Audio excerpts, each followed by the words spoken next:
Okay, hello and welcome to another episode of Chestnut Checkers. I am here as always, Keith Riddle, with my co-host Jordan Tampien, and today's guest is none other than Rob Henry. How you doing, Rob? You said it like a question. See? No, I was like Ron the late great. I don't, yeah, right. I was like, he's still here. I don't know. Ever evolving, maybe. I mean, you've known me for a long time. I have known. It's been. How long has it been? You've known me for long enough that my middle daughter had the biggest crush on you. True. Your middle daughter? Olivia, the redhead. I didn't know she was your middle daughter. Oh, she couldn't even. Well, I have 3 daughters now. Right, so I married into. I thut Livy was your oldest. No, I'm sorry. Yeah, I got you. Yeah. Yeah. You know, I saw her probably like 2 years ago. Yeah. She was working at that burger place over off in Kendall Yards there. I don't know if you remember. Oh, right. Yeah, but she recognized me and I had no idea, you know. And so she told me about like halfway through my meal. She's like, "Hey, you probably don't remember me." She's like, and I was like, "What?" Because she was like 20 now or something. Yeah. I knew her when she was like 6 or something. Yeah. So it was unbelievable. I just was like, "Oh, she thought you walked on water." She couldn't even look at Joey, your wife. Livy was a sweetheart, but I always loved kids. Like growing up, I had like big Irish Catholic family, right? Like cousins running everywhere and stuff. So she was a sweet little girl. And Well, one of the cool things about you is that you can, you know, as we get older, we tend to get kind of put ourselves in a box, and you know, we're focused on pressures of life and relationships and all that. And I've always admired about Keith, like he can go into kid mode. Oh yeah, I can act completely immature anytime. Super quick. Super quick, like a light switch. Dude. Just immature Keith comes out. Still trying to bottle that up. Honestly, like that's what she said, Joe. Yeah. Just like I had to tell my kids early, you know, raising daughters is the greatest gift. It's just the greatest gift, right? Because, and I'll tell you why. For me, anyways, because like we're men, we're never gonna understand women. We just wired differently. We do the best we can, and you know, you develop some patience and some understanding. But when you have daughters, I mean, you know, when you have daughters, it's like, honey, help me understand, right? And it's just been the greatest gift having daughters. I've got all 3 of them now. They're all adults now. Yeah. And but all 3 of them are in town. Last night, our youngest came in. She's going to business school in Canada, and for me, that's like a pack of hyenas. Like they will come together and pick on dad. You know, it's you're outnumbered, man. You're outnumbered. It's so awesome. It's just so awesome. Cool. That is cool. So what are their ages, if you don't mind? So Livy turns 21 on January 7th. Okay. And I'm taking her to Vegas. She'd had a trip planned with some of her girlfriends. And then they went out on the town here in Spokane one night, and she was like, "I don't like that behavior." So she canceled her trip, right? Cost her like $600. She had some non-refundable stuff. And I just thought, you know what? I'll take you. Yeah. Right. Got to try. And her mom was like, "Oh, honey, you're going to have a way better time with your dad in Vegas than you will." You know, so you know, we just signed up for. She turns 21 on the 7th, and then the youngest turns 21 in April 1st. Okay. And then Kaya's our oldest. She works with us. Kaya's our oldest. I adopted her, and she just turned 23. Dang, dude. Yeah. You're in the mix, bro. Oh, man. But that's got to be fun ages, right? Oh, my they're adults, you know. It's like middle school was torture, right? Mm-hmm. It's like they get to middle school, and it's a physiological thing. Like they're looking to create independence and create distance from mom and dad, right? Yeah. And with 3 daughters, and you've been their hero for years, and all of a sudden, you know, they were pretty close in age, right? So now all of a sudden, between 11 and like 17, you know, they don't want to have anything to do with dad, and it's the eye rolls. And we used to call Kaya Saya, right? Because you tell her something, like a 4,000-yard stare, you know, and but just getting through that. And they asked me the other day, "Hey, Dad, are you going to write another book?" And I go, "Yeah, 100%. What's the title going to be?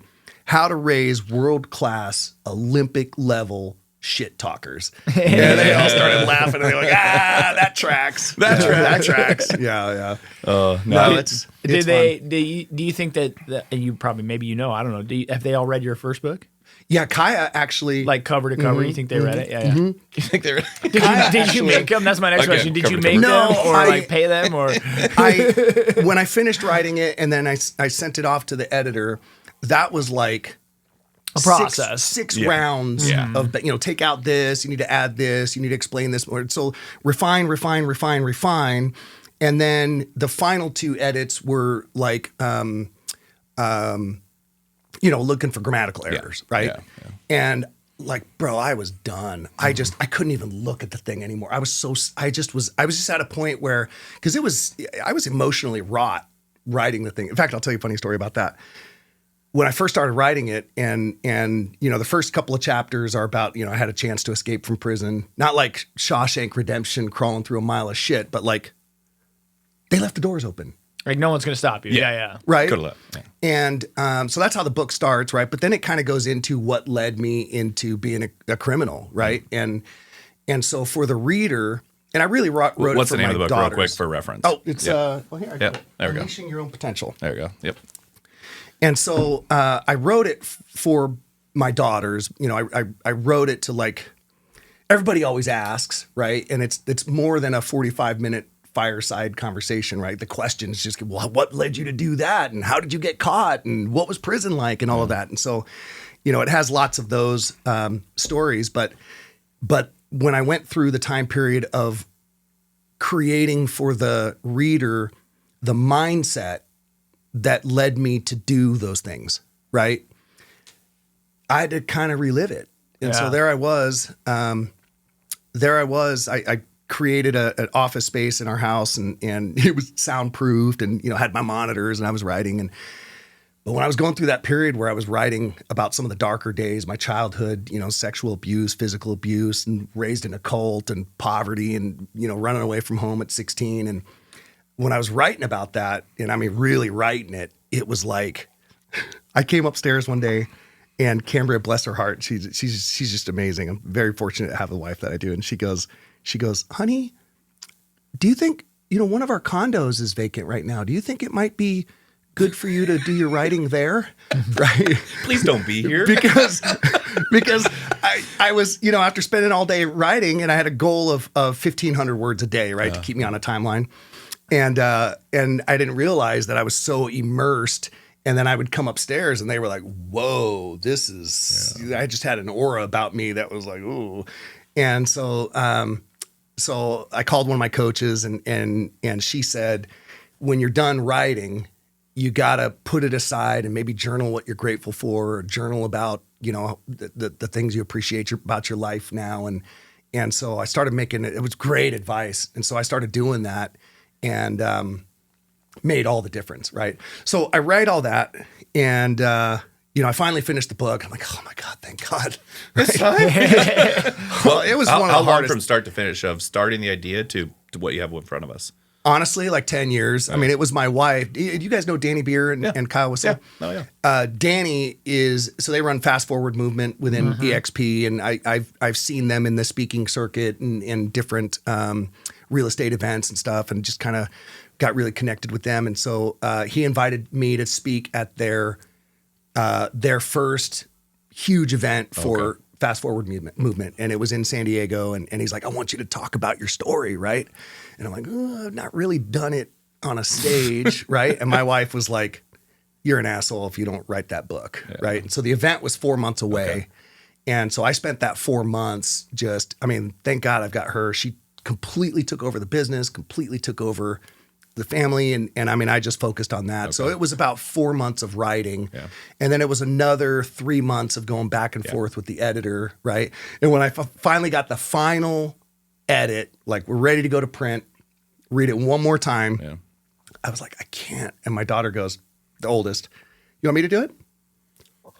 Absolutely. Yeah. So she starts reading it, and it took her about 3 or 4 days to read it and make her notes and stuff. And several times she just came to me just in tears, and she's like, awesome. I can't believe. Did they know the whole story before that, or just bits and pieces of it? They knew like 70%, right? Yeah. But they didn't know, they didn't know some of the stuff that I went through with I had a probation officer early on, right before I started my bank robbery career. Yeah. Leads naturally into real estate. Yeah, right. Exactly, right. But I had a probation officer that was crooked.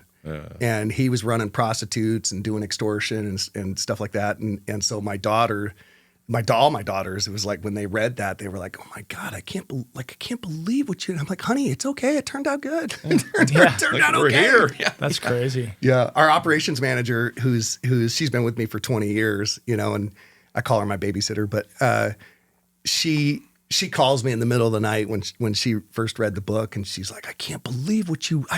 My heart hurts for you, right?" And I'm like, "Jennifer, it turns out good. Just keep reading. But, sucked in the story. But it's one of the best things I ever did. It was one of the most challenging and one of the best things I ever did because it opens a lot of doors. I love speaking at schools, low-income schools, right? Yeah. Because there's formulas in here for probably similar to your book, right? How to take yourself out of the darkest times and the lessons to be learned and all of that. And there's, I've spent the last 25 years just learning from some of the best psychologists in the world. I coach with one of the top 20 psychologist in the world. She's Tony Robbins' coach. Oh, wow. And she's 84 years old. And she's just amazing. It's just like understanding the psychology. So a lot of my messages from the stage are just really, really basic principles about conditioning your mindset and conditioning your thinking to see opportunities and to see your way through some of life's challenges and that. Yeah, that's one of the things I think is missing in education these days, amongst a lot of things. Mm-hmm. But when you talk about, like, hey, in high school or school, they never teach you how to balance a checkbook. They don't teach you these life skills and this, that. I also think they spend a lot of time training educators psychologically and they'll talk to parents or they'll talk amongst each other about like, oh, like little Jimmy over here, like psychologically he's at this place or he just has this, but they don't necessarily teach the kids what they're going through. Yeah. There's not a lot of like, hey, I understand you feel this way. This is more than likely why you feel this way, or you're probably, you're coping with this other thing, or, what I mean? Like they'll practice psychology like on them. Right. They don't practice it with them. Yeah. Right. And I think it's taken me for, 45 years, but it's taken me forever to start to take all of this kind of knowledge. But then it's probably only been, I'd say, like the last 5-10 years of my life where I've really kind of been able to step back and realize like the power of the subconscious mind and the conscious mind and psychologically diving deeper into like the under layers of the onion of like what things more than likely mean or why they happen or that kind of stuff. Mm-hmm. And I think such a missing piece for kids these days or in education, whether I think it's high school, college, whether is like they just don't tend to talk to them about it, right? Unless you're a psychology major and you go and study psychology, the surface level psychology stuff is just not shared. Well, it's super hard to understand if you haven't gone through it. Like to your point in the book, like all that makes sense to you because you went through it. Yeah. Now somebody else could read that book, resonate maybe with the story or some hard times, but until you felt that pressure or pain, I think what we don't do a good job is preparing. Even with my daughter, I have one daughter, and I shield her from so much stuff. Oh. Like she didn't get a part in a play, and I'm like, "Hey, do I just sponsor the play so she can get the lead?" And I'm like, "No, you don't do that. Maybe she's not talented enough." That's the torture of being and it's like, a parent, maybe go right? And I think the issue is we've become more and more protective as parents. Yeah. I don't think that was the case 50, 60 years ago of how we nurtured children. But I think that's the hard part is I'm now putting myself in like, I won't be there when she has to deal with a hard thing. Yeah. Like, what am I preparing her for now so that a hard thing to her? Because, I mean, the gist of my story was like, I thought the fire in front of me was the biggest fire. Like, if I could give anybody a lesson, is that if there's nobody dead, this is Joel always does this to me. Did somebody die?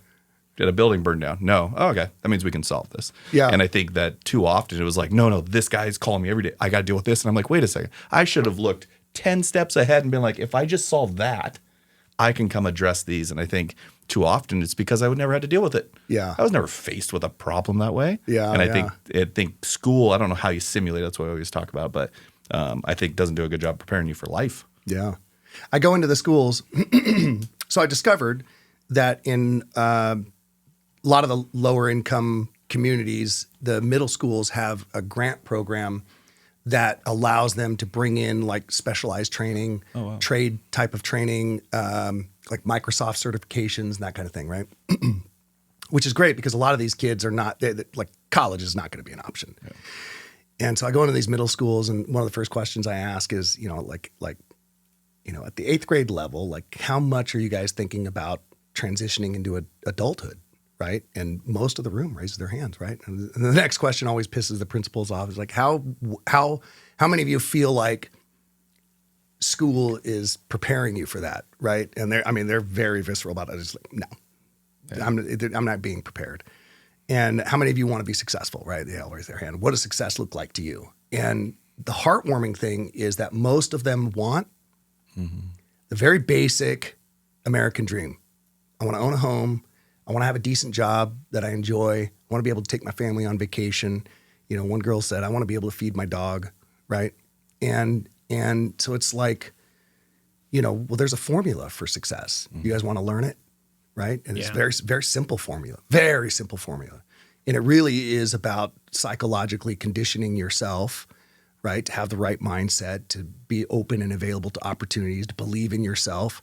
And I tell them all, like, you know, I've had the opportunity to meet millionaires, billionaires, very, very successful people. I always look for people who have the kind of family life I aspire to have, the kind of fun that I aspire to have, the kind of business that I aspire to have that makes a difference for people. And, you know, and what I tell the kids is like, there's not a single one of them that I've ever met, ever, that hasn't had to go through massive challenges, massive hardships, that hasn't had to deal with doubting themselves and wanting to fold. Well, right? there's not even a single one of them that you really meet that have it all put together. Right. Yeah. Right? Yeah. You're assuming you have the money you're put together, and that's or the things, right? Yeah. A lot of them are still a mess. Yeah. Or still just figuring it out. Even if they're not a mess. That's the They'll process. still tell you like, hey, listen, I'm far from perfect, right? Yeah, Like, I might seem good from where you're sitting, but still got a lot to work on. I think that's the misnomer in life, right? Yeah. Like when you, and especially I think through the lens now of social media and all of this stuff, is like it just gives this perception of like so many people have things figured out and their lives are put together and mine's not, right? Yeah. And the reality is there's like, moments where it's like behind the scenes, right? Yeah. You know, it's like if you could just turn the camera this way or see beneath the water, the feet going, right? The duck's feet going. Yeah. Everything looks peaceful on the surface. No, it's one of those things that I think I don't know what the solution is, but I love that you go and speak to those middle school kids. I had an opportunity. I was telling Jordan a few podcasts ago to go speak to some like rural kids, like out in Cooley City, and it was like 8th, 9th, 10th, 11th, 12th. Right, like I think I got like 45 minutes or an hour with each of them, like a period of a day, and it took a little day, and it was fascinating. But like when I came out of that, I spend most of my day or my time consulting or coaching with like adults. Right. And when I came out of that, I was like, man, I need to work with more kids, dude. They're 100%. so They're much so better, open. dude. Yeah. So much better. Yeah. Well, they're open-minded, but they also, they're still at a point where they're optimistic. They're willing to try new things. And I think they're less resigned. Yes. Right? Like that's the largest difficulty with dealing with adults in almost any capacity, whether you're directly coaching them business or personal development wise, or whether they're just in your life, right? Like, I don't know how many friends or people I've just kind of socially distanced myself from over time, just because I'm like, man, like you've come to the conclusion that life sucks and that this is all there is. And like, you just kind of now are just your aura, your conversations, your life, it just revolves around this like negative justification for why everything sucks. You know what I'm like? Yeah, I don't need this, right? Like, dude, that's the biggest thing I get, that I'm personally grappling with, that I get coaching on, right? Is one of the reasons I go down and do ayahuasca, right? Ayahuasca is called death of the ego, right? And where my ego leads me astray is like, look, I've been studying performance coaching and psychology for the last 15 years. And that I created this belief that I can make a difference for someone, right? Irrespective of whether or not they're open to it. Right. And so it's like, you know, the coaching I get is like, you got to keep the door open, but you can't invest more in people than they're willing to invest in their own mindset and their own psychology, right? I think of a lot of the adult career world is like that. One of my middle brother's a fireman, he's a fire captain, but I always think of like, I play hockey with these guys, but I'm always like, man, so many of these guys get into being firemen, and I'm sure their vision is like going into tall buildings that are on fire and like the ladder truck and the hose. And then you're like, oh no, being a fireman is like, it's very, very few and far between that. It's medical very few calls. fires. Yes, exactly, right. But it's the same thing. I think probably people go into becoming teachers, right? Like, I'm going to go educate all these youth. They're going to love personal training. I love going to the gym, dude. And you see all these trainers, and they're like these fit people, and then you can see their clients, and they're like, well, yeah, like honestly, more than not, your clientele is going to be like overweight, out of shape, making their way back from right. And in their mind, they probably were like, "Oh, I'm going to like train all these professional athletes to jump another 3 inches higher and get their vertical there." Nope. And it's like, no. And so there's always that misperception of like what we think life's going to be like. Yeah. And then that's where we suffer. Yeah. Where we suffer the disconnect is the gap between our expectation and reality. Yep. 100%. Yeah. 100%. And there's not really training. Well, there is, but it's not, if I do a post, for example, on social media, if I do a post teasing my wife, right? I get all kinds of engagement, interaction. If I throw out some nuggets about how to condition yourself to make it through the gap between your current reality and your expectations of where you could be, 4 views, 3 likes, yeah. It's out there. It's out there. I always think about that there's a meme that I see constantly, and it's like the line. Yeah, the 2 lines. The 2 lines, right? Like, looking for change, willing to change themselves, right? That line's a lot shorter, right? Well, because it's work, it's hard, it's sacrifice, it's all those pieces. But it's so worth it. Yeah. It's just so worth it. But I think I'm still just fascinated on figuring it out. I feel like you can still figure it out. Well, because it's a never-ending thing. I mean, for like other people too. Like I'm fascinated. Like, what is the disconnect between getting people out of that line and into the other line? Yeah, but I think it's to your point. It's because curiosity. Doing the work or the change is that's once you're in the line, right? But how do you get them in the line, right? And, that's what I agonize. That's what I've agonized with for the last 10 years. Yeah. I wish that I could work with 50 people that showed up ready to change. And really, you're working with like 3 that want it, and then you're trying to get the other 47 to like just to want it. Yeah, right? Like it's like there's 47 that talk a good game about they want it, right? But they want it intellectually, right? And then you meet with them the next week. Well, did you do the thing? Well, no, right? And they're more committed to selling you on their excuses than they are. I think most of it has to do with fear. Anyways, I want to digress back to your ayahuasca. Well, because I'm curious, because I've heard about it. I've read, there was a book called Ripped at 50. Have you ever met that dude? No, but I should. Yeah. I forget what the author. Yeah, it's super good. The title I think is unassuming. It's called Ripped at 50, so you think it's like how to get ripped at 50 years old. But really, it's about this guy's journey.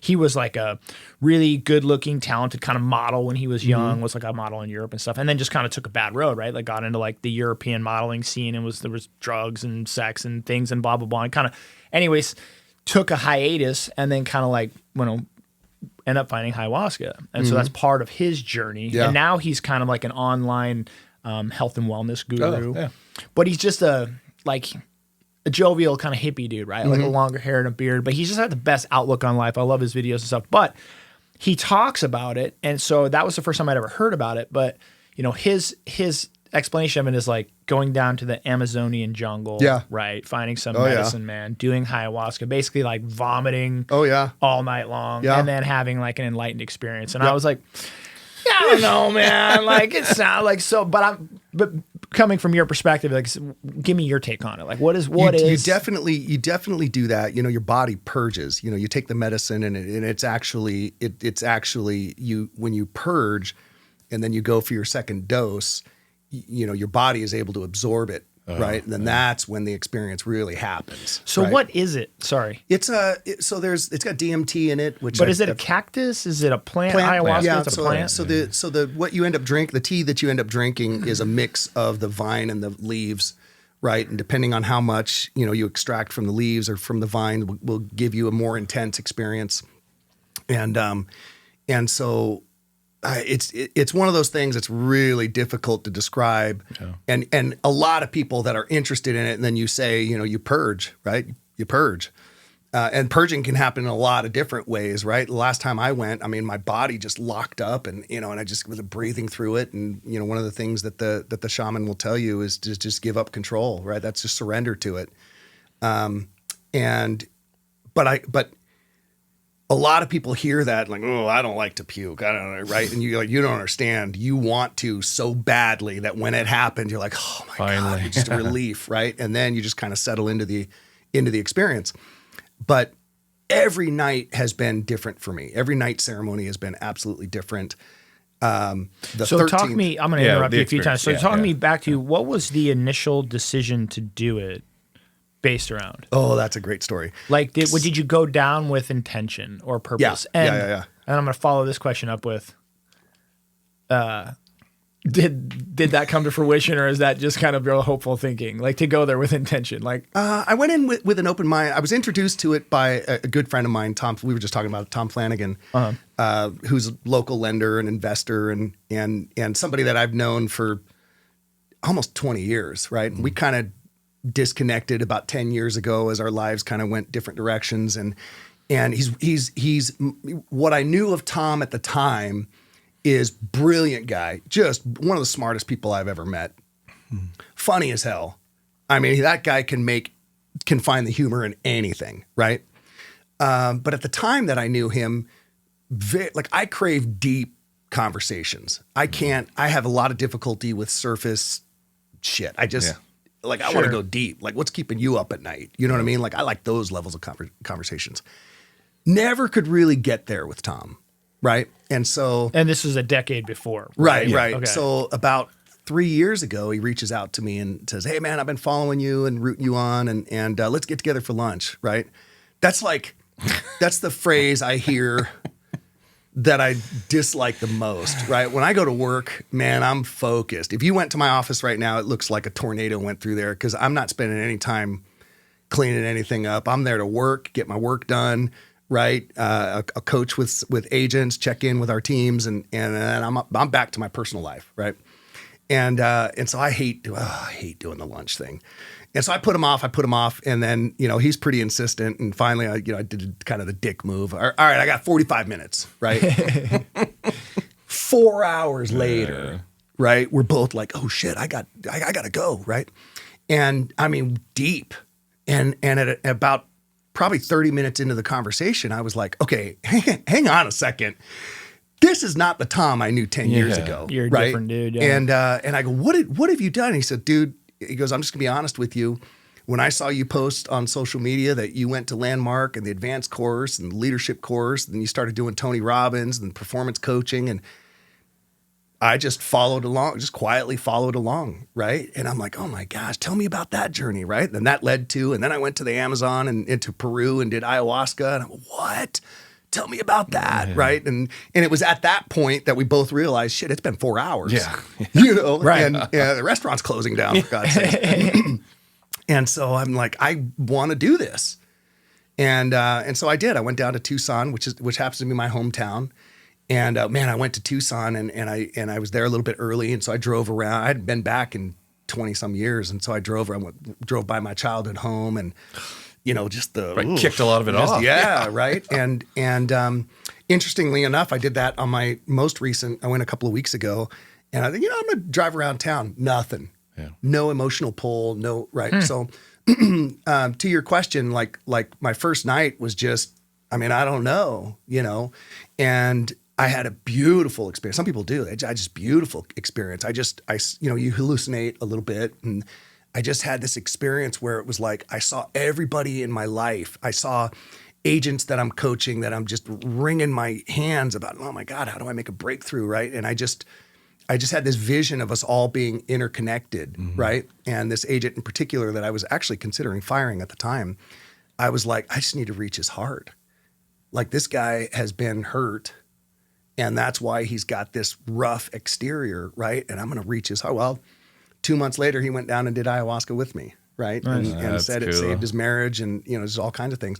So every evening is different. That was a beautiful experience. I had an experience, 3 nights later, that it was like, it was awful. I mean, I just, I got irritated, and I was all frustrated, and the room was hot, and I was stank from people sweating, and he was like, oh my God, I just got to get out of here. And I just walked out in the desert and I just started bawling.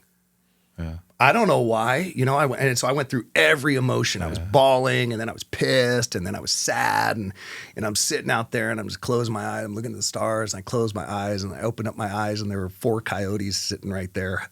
They start howling at me, right? And so I remember that the shaman had said, there's wildlife out here. They're cool. Just make your presence known. They're not going to bother you, right? And so I started howling back, right? And then all of a sudden I was like, am I hallucinating? I was going to say, were they really sitting there? They were real, yeah, they were real. And so circling. But something and so I talked to the shaman about it, and he's like, well, your body's releasing whatever it needs to release. I'll tell you this, after 13 nights, every single closing ceremony, they started at like 11, 12 o'clock at night, and it goes throughout the night, right? Oh, wow. And then it ends about 6:37 in the morning. Every single experience in the morning is like you feel at the most peace that you've ever experienced in your life, right? Really? And so now I go and, I have whatever experience I have throughout the ceremony, but every morning I'm always awed at like, God, I can't believe how much stress and pressure I hold in my body and my back and my shoulders. And so I go about every 3 or 4 months. If nothing, there is no massage, there is no drug that gets me that relaxed and loose. Right. So what's the difference between ayahuasca and like any other psychedelic drugs, like acid or mushrooms or anything else? Like, do you know? I've heard that there's some similarities to mushrooms, but I don't know. Yeah. I don't know. I just know that it works. Right? I don't know about LSD. I've never done LSD. You'll have to tell me about that. No, I'm just kidding. I've never done that one either. I've never done that one either. I mean, I've eaten my fair share of mushrooms in my day, but that's been years. But I think I would say a similar euphoric experience afterwards, But what they say is that you will deal with repressed trauma, right? Is a big one. Right, you'll deal with it. Well, in the psychiatric world and the psychological world, they're starting to. I don't know. I think they've done it for a very long time, but it's becoming more and more a topic of conversation. A lot of psychologists go and do it. Yeah. Couples counseling. I mean, there's a lot of sort of where they call it microdosing. I think is their cool new term for giving their patients drugs to make them have when we experience trauma, right? That's a younger version of ourselves, right? The problem is that when we repress it or we just deal with it, right, or think we just get past it, there's still an internal dialogue that relates to that story or that trauma as if it's real. So it still has an impact on us. We just have learned to sort of, cover it over and stuff it aside, but it still has an impact, and it still frames the way we think. It still frames the way that we relate to relationships, right? And so when it comes up in an evening doing ayahuasca, when it comes up, you're now dealing with it from the more mature version of you, the version of you that has dealt with a lot more in life. And I think one of the positive aspects of it is you deal with it from a much more mature perspective, and it then loses its hold on you. Yeah. And so I mean, it's universal. Like I said, I've done it 13 nights, and this last one. There was a woman in there that had been violently raped, and just to watch her as she came into it's like a yurt, they call it a maloka. As she came in, right, and you can feel it. I didn't know what was going on with her, but I've had this experience so many times. That she came in, and you can just see like this is someone who's locked up, right, cautious, afraid, and then to see her in the morning. And she's hugging everybody, and it's just freedom. It's the best form of really getting to experience yourself at peace that I've ever experienced. And I've done every amount of personal development you can imagine. I've done it all, and there's value to all of them. But in terms of actually feeling what you feel after going through that experience, man, it lasts for me for months. And then the pressures and kind of pile on and all of that. I like to go every time I like to go before I speak on a major stage. I like to go because I just like that version of me that shows up and that's just open and talking about my story on stage does something really cool. Because I share my experience. I share my failures, right? And there's always a cool experience as people line up at the back of the room to get a signed copy of the book. People reveal stuff to me that they've never told anybody, right? Yeah. And it's such a gift because, and I want to be, this is why I go do ayahuasca. I want to be 100% absolutely present for them, right? so that they can, they unload a lot of shame. And you were talking about just writing that book. To me, what I was thinking is it's therapeutic, right? Like just writing down about your childhood. Like you said, you're kind of having to go back and relive those experiences write them down. But they're probably things that you had stuffed way deep or didn't want to revisit or intentionally hadn't revisited. So just writing that book is kind of forces you to deal with that. And I wonder if there isn't an aspect of ayahuasca or psychedelics that kind of tap into that layer of subconscious in people's brains where they're kind of like, oh, here's a little thing he doesn't like to think a whole lot about. Pulls it out. Right. 100% it does. And you have once you start, here's the cool thing that most people don't know. And one of the reasons why the facilitators tell you, just surrender, just give up control. You can stop at any time. So when you're, even when I was sitting there this last time and my body was cramping and my legs were twitching and even when I got up, I was not unsure of my legs. I mean, it was exhausting. But the whole time I knew I can get up, I can raise my hand, I can get up, and they'll bring a juice over to you that just kind of neutralizes everything and you're done. Right? Oh, really? And so I've never done it. I've been close. Man, I don't know how much more of this I can take. I've been close, but it's, I just let it happen. Just surrender. And it's just a beautiful experience. Have they come up with any long-term negative side effects? Not that I'm aware of. Yeah. Not that I'm aware of. I haven't heard of any either. I was just curious. But I see a lot of vets go and do it and deal with their PTSD. And in fact, the agent that I took down was a Marine, and he still had some long lasting effects from what he saw on 3 different tours. And man, he came out of that, and he just was like, and he's never experienced PTSD since. So there's a lot of that. There's a lot of people that go and they just deal with it, and it's sometimes I think each session for me has just gone, it's like layers of an onion, right? Each session for me has gone a little bit deeper. I feel a little freer, more open to my kids. I did a podcast.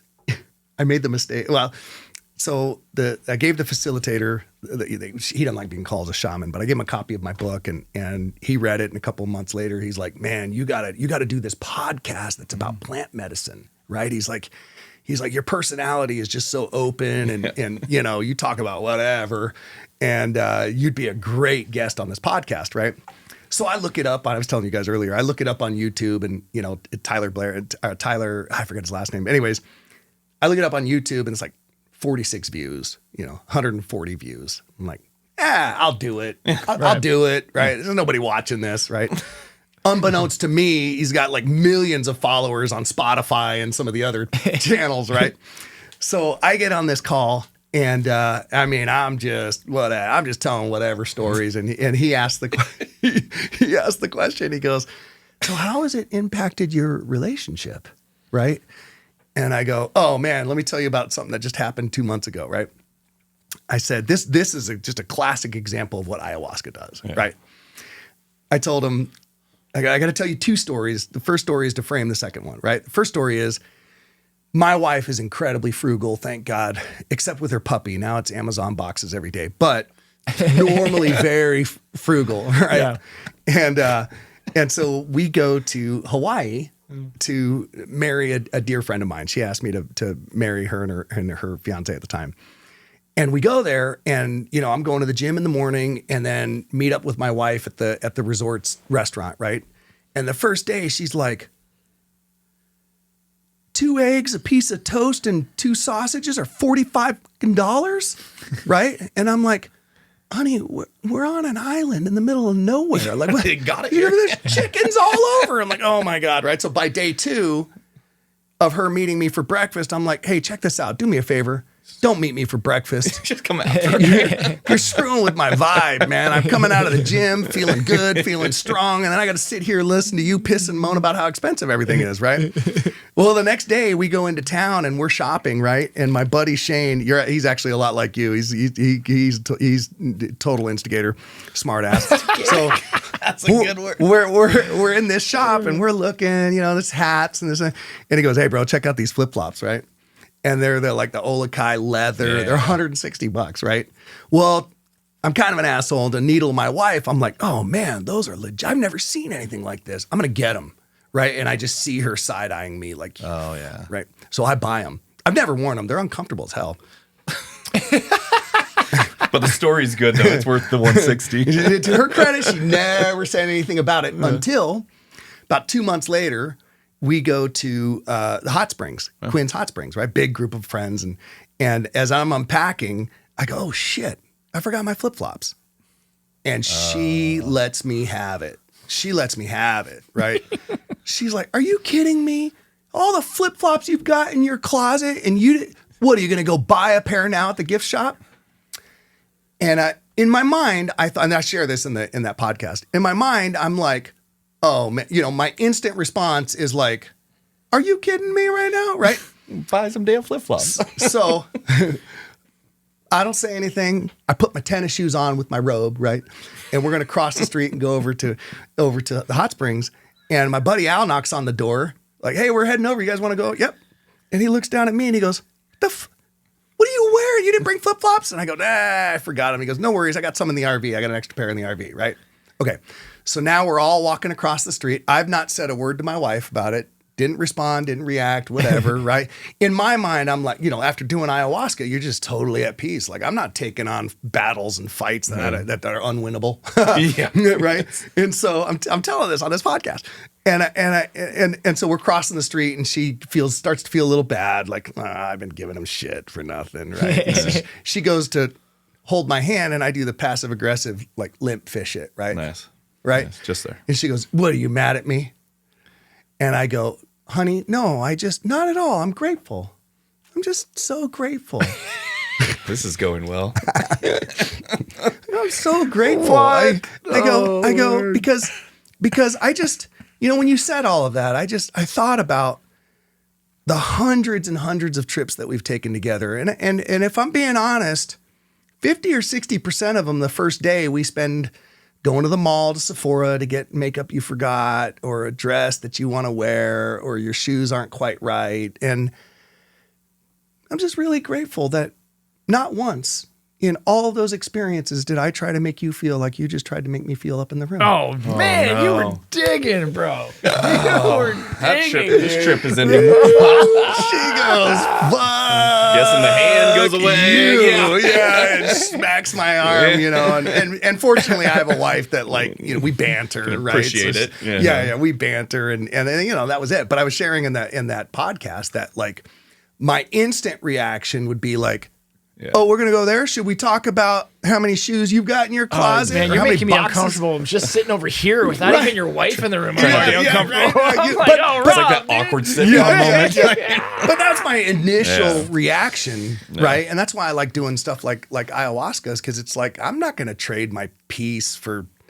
who cares? An argument that doesn't matter. I'm matter. not going to have an argument. Don't get me wrong. I'm still going to have a little fun with it, right? But I'm not going to have that defend yourself, that's just useless. And was that ayahuasca, or do you think that's like just the training you did for 15 years? Like, do you think it's a combo? It's a combo, yeah. Because you're making me question why it's not more mainstream. Yeah, like everyone has some version they want to let go. Come on, themselves. we can go there. You talking? Why is it mainstream? You mean like the shit that works and that is fairly inexpensive and resolve stuff? Like, no, the medical industry doesn't want that. Got to keep people a little on edge. Yeah, that's not profitable. Yeah. No. No. And I mean, that's a slippery slope into conspiracy world, but a lot of it is true. I mean, that's the bone to pick with conspiracies, right? It's like a lot of it makes too much sense. And well, look, the safest way to go on that topic with respects to conspiracies is like become the CEO of your life. Yeah. You know what I mean? Like educate yourself, learn. I mean, I had to go through that with my own health and with my daughter's health. I went to, I was having, I compressed disc. I injured myself in an accident, and I remember asking the orthopedic doc, who was pushing for surgery, right? And it was like, if I was your uncle or your dad, what would the treatment plan be then? Right. And he's like, oh, and different insurance, answer. Money's not an object. Like, what would you tell your dad, your grandfather to do? And he outlined a completely different course of treatment. And I was like, so why didn't you just tell me that in the first place? oh man, well, because insurance doesn't approve that and this and that. And I'm like, so what is your career become? You're an order taker for the insurance company? And he's kind of resigned. He's like, well, I mean, look, man, I see 16 patients a day. I can't have 16 follow-up calls that are like, insurance won't approve this. Yeah. Right? Yeah. And it really was a wake up call for me to do a lot more research in terms. I follow a guy. You guys may know. I follow a guy. I met him at a conference I spoke at. Gary Brecka. Oh yeah. He's the human biologist, right? And he really has a core belief that if you look at God's creation, including us. I mean, I don't know how spiritual you guys are, but like he created our bodies to heal. And so it's incumbent upon us to figure out like what our bodies need nutrition-wise to give it the best resources and ability to heal itself. And so I really just started following that, right? I had my genetics test done to see what, how my genes methylate raw materials and all of that. Now I just came from, I get my blood drawn every 3 months and I go through the markers with a performance coach. And then, change up my supplements based on what my body needs. Yeah. And I would have never done that 10 years ago, right? But it's the same so that's your health, right? It's the same with your financial health. Yeah. It's the same with your relationships, right? You've got to become students of how do you have the best relationships? How do you have the best life? It's all out there. It's all out there. Well, and I think for me, the journey of questioning started young, but it started more like philosophically, right? Yep. Like I was a philosophy major in college, but part of philosophy at its roots, right? Like Socrates, Aristotle's, like these famous philosophers we all know of, like that's what they did. A lot of them, like they were put to death, but they questioned the norms, right? It's like that's caveat. They killed them. By the way, it didn't go well. But so as a person who was studying philosophy, you just that was part of the practice. Just like if you were to study math, like a professor might say, hey, you look at every variable in the equation and you put things together in this order. Like, so questioning things was just a fundamental part of the philosophical process, right? It was like, hey, if you're going to read existential philosophy or medieval, you have to think about like what the author was saying, what were they questioning, what were they missing, what were they not questioning, what kind of holes are in their theories, right? Just was like a natural process for me, I think. So with my kids now, like I just try to instill that same sort of like the healthy skepticism or questioning of things. And it's less conspiracy theory, although it leads down some of those trails, right? Because what are conspiracy theories? It's the questionings of different systems or organizations or whatever. But when you start to look at, I think for me, the questioning gets a little deeper when you start to look at, anytime you see a large institution, corporation, organization, government entity that has control over a certain aspect of things, it's only prudent, in my opinion, to just question like, are there any ulterior motives here, right? Like what are they getting out of this? Like, what are the other options? I think that makes a lot of people uncomfortable, right? Or it's not necessarily like, because you don't want to believe it. When I was writing this, you want to believe that the institution that's in charge of your health has your best interests in mind. You want to believe that the government that has, in charge of your tax money has your best interests as a person in mind. What reality has told us over time is that corporations, governments, institutions are made up of people. People themselves are flawed. So why would it be any different, right? Like everybody here has probably had an experience where they played on a baseball team and little Bobby's dad was the coach.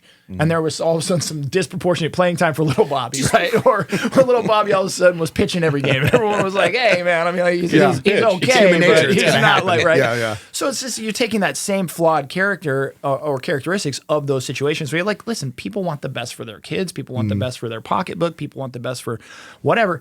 Okay, now governments are made up of people. Corporations are made up of people. Hospitals are made up of people. So for me, it's like, it's not even a conspiracy theory to go, well, there's probably some collusion going on here. There's probably some dishonesty going on here. There's probably some back, and I don't think that's being overly skeptic. I think for me, that's being more realistic.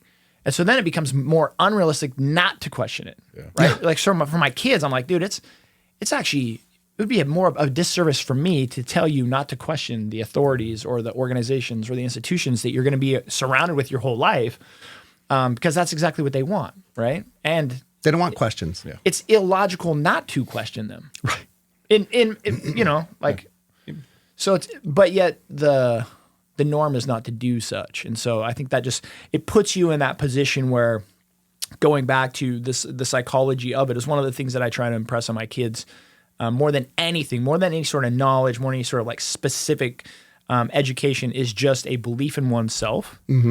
And to train them mentally, which is hard, but to train them mentally over a period of time to not let other people's opinion of them influence their decision. Like, if I could teach my kid anything, it's like if I could teach you the ability to think and or act independently of your concern of other people's perception or opinion of your action or your thought, that to me would be a win. And I don't care what you study or what you look at. 100%. But I think it's our biggest responsibility as parents. Like, we have got to raise resilient kids. Right. Well, and independent, and I guess that's where I talk about like the fear factor of it all. Is like when I talk to my daughter, she's in that age where she's like 12, right? She's in that middle school age. But it's anytime I talk to her about something like, hey, do you want to try out for the talent show? Do you want to? Oh, Dad, I can't do that, or I can't do this. But it's usually like they'll laugh at me, they'll make fun of me. What would people think of me? It's all of those kind of insecurity things that every 12-year-old has, right? Like 100%. Every single one of us. But it will dictate your life. It will dictate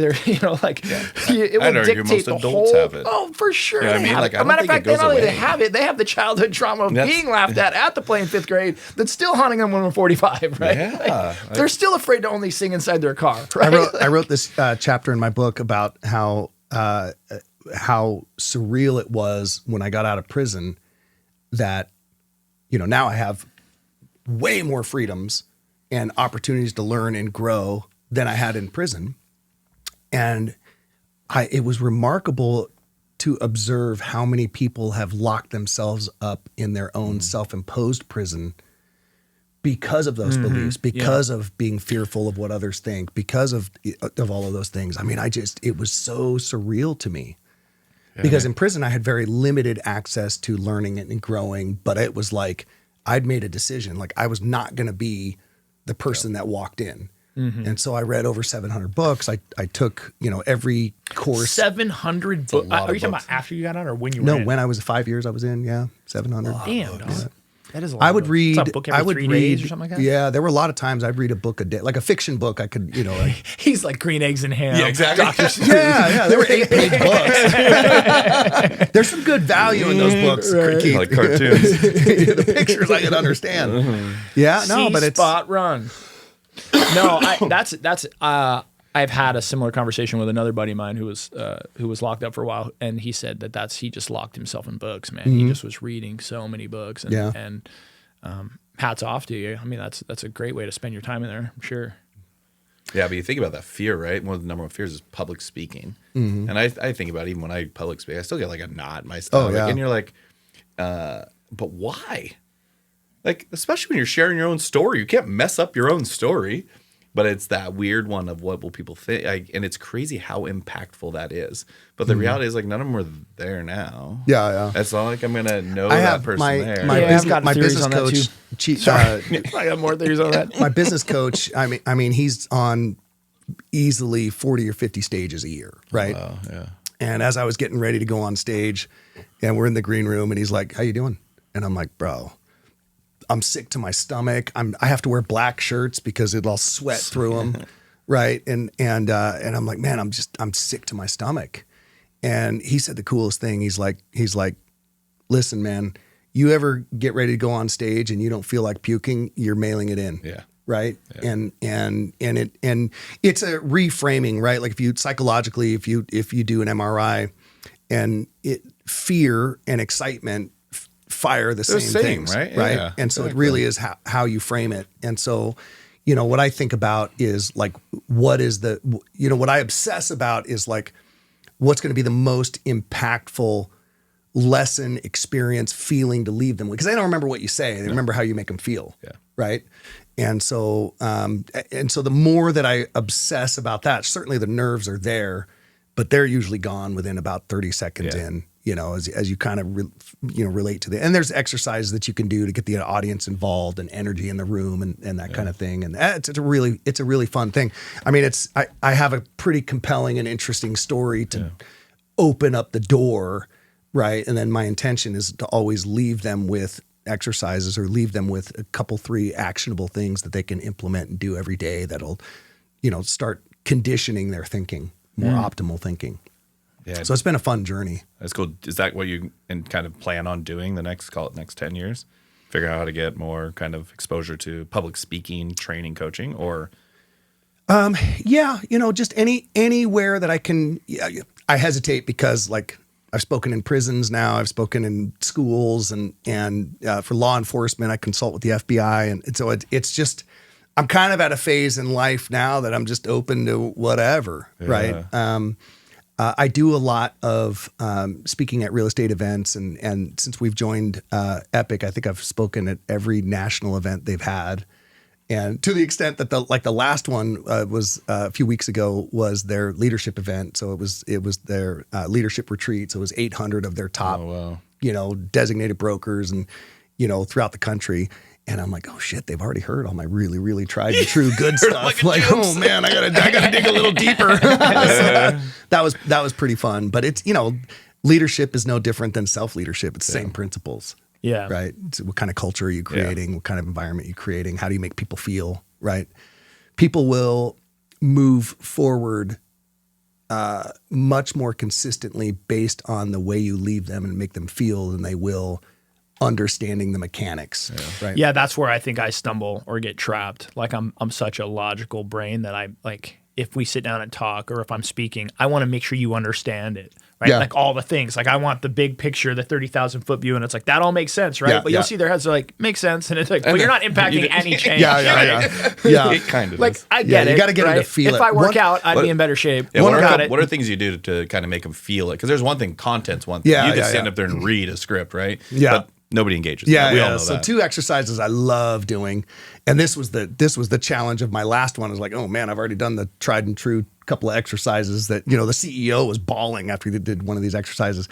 But one thing I have them do early on, right, is I have them stand and share something they're grateful for, right? Yeah. So they pair up in the audience, right, and you just feel the energy of the room just go through the roof, right? And so to start that off with, I'll share something, that I was really touched by, that I'm really grateful for. And that it's usually a tearjerker, right? I mean, it's a performance that you're doing, right? But that performance opens the doors. So the more raw and authentic I am, the more it gives them permission to go deep as well, right?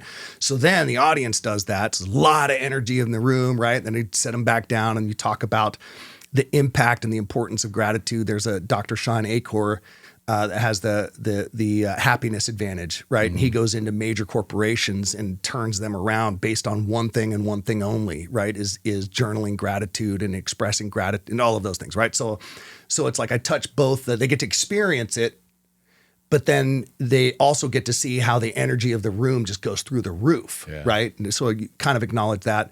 And then I'll make a couple of other points, tell another couple of stories. And then it's like, to the extent that you work on you makes an impact in your surroundings. Let me show you how that works, right? There's mirror neurons and there's motor neurons. And so, kind of logically talk through how that works, but let's experience that, right? Yeah. So I have them stand up again, face a partner, and I have one partner has to maintain a neutral face. And that's the assignment. For 30 seconds, no matter what your other partner does, you maintain a neutral, expressionless face, right? And then you have the other person just look into their eyes and do a deep smile. Just exude gratitude, right? Exude appreciation.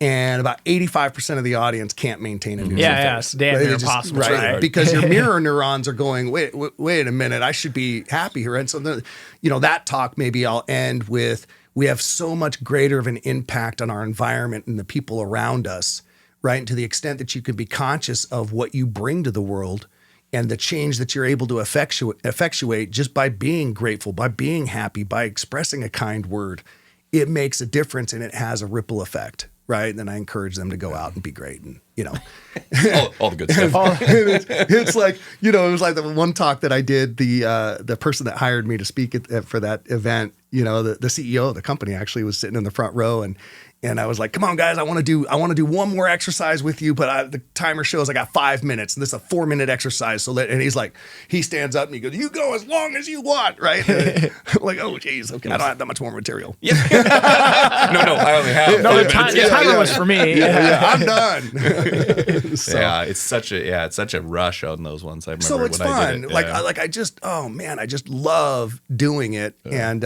but I don't pursue it. I get maybe a dozen invites a year, and it's like, yeah, I'll do it. Yeah. Because I've sat through a lot of them, and there's a difference between connection and content, and like most people don't tie the two ever. Yeah. I'm trying to phase tie out what? of Sorry, connection with actual content. So a lot of times you'll get the content, you'll get the connection, or you'll get this connection where you're like, this isn't relevant to what I'm actually what I'm doing. And if you can combine them both and have leave the audience on a high, that's a. And then you watch the professional ones. I remember going to one of the SBA events, or not SBA, but one of the events downtown. Maybe it was DSP, and it was a colonel in the military, and that guy was polished. Yeah, the pauses were polished. The engagement was polished. The content was dialed, and and you can really tell the difference between somebody that kind of stumbles around up there and then somebody who controls a stage. Yeah. Tony Robbins is another one, man. He plays the audience like an orchestra. I think he might be the best ever. Yeah. I mean, he's the GOAT. In my opinion. I mean, I don't know if there's too many that are better than Tony as far as, I don't know. Yeah. I can't think of any. You want to hear something funny?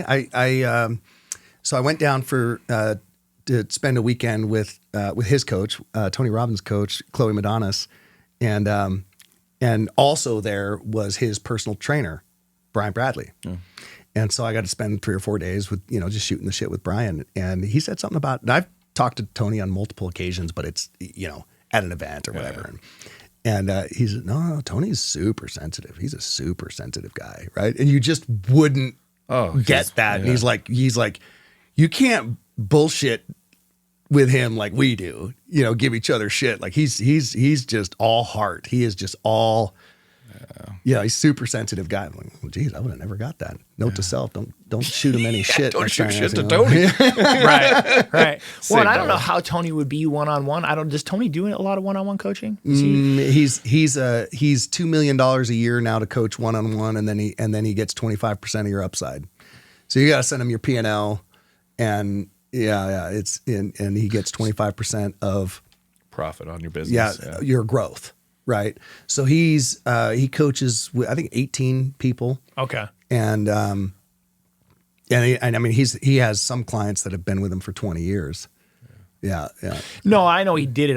I think Tony, for me, one of the magic or the skills I see that Tony has that, again, calling him the GOAT is like moving a massive amount of people in like an auditorium or a big setting. I think that's very different than the one-on-one stuff, right? I feel like I've met some pretty good one-on-one personal development type coaches that can help you get from point A to point B, and I'm sure Tony's great at that, or probably amazing. But an audience, dude, to bring that energy, and like if you really go down, there's been a bunch of stuff written, but like the energy level it takes on his end, right? Yeah. Being on stage for like 16 hours, having like a catheter in so he doesn't have to leave the stage to use the bathroom. Yeah. Like all of these crazy things that you're thinking like, what? No way. He wears this. This is a Whoop, and it tracks all your biomarkers and all that.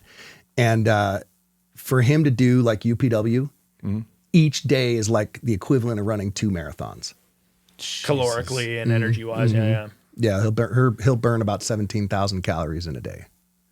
Yeah, isn't that crazy? Does he eat when he's up there at all? Yeah. Does he? Yeah. Well, he goes backstage. He does. Yeah. You'd have to, man. And he's getting IVs and he's cold plunge. He does all this stuff. Yeah. What's your biggest takeaways from it, from coaching, from those pieces? Like if you had like top 3 takeaways that helped you get there, whether it was Tony or your coaches. The thing gratitude is, I mean, it's just the most simple. It's just the most simple, but it's like anything else. You can have habits that you do every day that it's not one of those that you see necessarily an immediate return on, right? It compounds over time. But the other thing that I got really fascinated with is his ability to do these interventions. He's been doing suicide interventions for 40 plus years, never lost anyone, right? Mm-hmm. And early on, I don't know if you remember, you were around. Do you remember Russ Jadaquist when we were at Keller Williams? I started mentoring him, and I was about 2 months in, and he committed suicide. And I went to, you might remember Joe. I went to I went to Joe. She was my personal development coach. And I was like, man, I want to succeed, but I don't want to be so oblivious to people suffering around me that I can't make a difference. Like, I don't want to be so focused on my success that I don't help the people around me. And so she's who got me into, first into leadership. Well, so then that led me to Tony Robbins and just watching him do these interventions. I mean, if you've ever seen, a lot of people have seen I'm Not Your Guru, and that's like a 2-hour sort of documentary of something that occurs over 5 days, 14, 16 hours a day, right? So it's just a little snapshot, but it's a great documentary to watch. And so getting the chance to see him do these interventions, and that's how I became fascinated with, like, he's got a style that's different than anybody. You know, counselors would look at that and go, "Oh, you can't." He gets do that. right up in their groove. Oh, man. yeah, right right. up in it. Yeah. But there's a finesse to learning when someone needs to be pushed and when someone needs to be pulled, when they need a soft touch versus a hard. You know, there's a finesse to that. Well, how he does that, he learned from Dr. Chloe Madanis. There's 6 psychological human needs, and every single person on the planet, every decision, every thought, every feeling is oriented towards satisfying or fulfilling their top 2, right? So everyone there's a dominant 2 of the 6 sides. They're all needs, right? So here's a classic example. Trump is super easy to sort of pin, right? His significance, right? So everything that he does, he's going to point to his own significance, right? But there's a lot of ways and there's positive ways of achieving your needs, and there's negative ways, right? If I point a gun to your head and say, "Give me everything you've got," I'm satisfying my need for significance, albeit in a very destructive way. Drug abusers do it for the same reasons, right? There's a moment where they feel certainty. There's a moment where they feel significance. And so what Tony is masterful about is identifying in someone what needs are they servicing with this destructive behavior, and how do we convert that into a better, more fulfilling, more productive, more positive way of fulfilling that same need that then gives them what they want in a more positive way. And he's just amazing at flipping that script and helping them rewire their physiology to achieving that in a more positive way, right? So, I mean, people have stopped, that have been drug abusers, addicted to drugs for years, and he's gotten them to stop just like that. People who are suicidal, get them to stop just like that. So I became really fascinated with that back in 2017 when I went with Date with Destiny. I was like fascinated with that. Like, man, there are people that I've been working with for years that you get them to move a little bit, right? He's getting people to make massive life changes just like that. I gotta know more. Yeah. And so I started coaching with Chloe Madanis and started really studying that, which leads to today. Like, the biggest thing I'm coached on is you can't make a difference where a difference is not wanted to be made.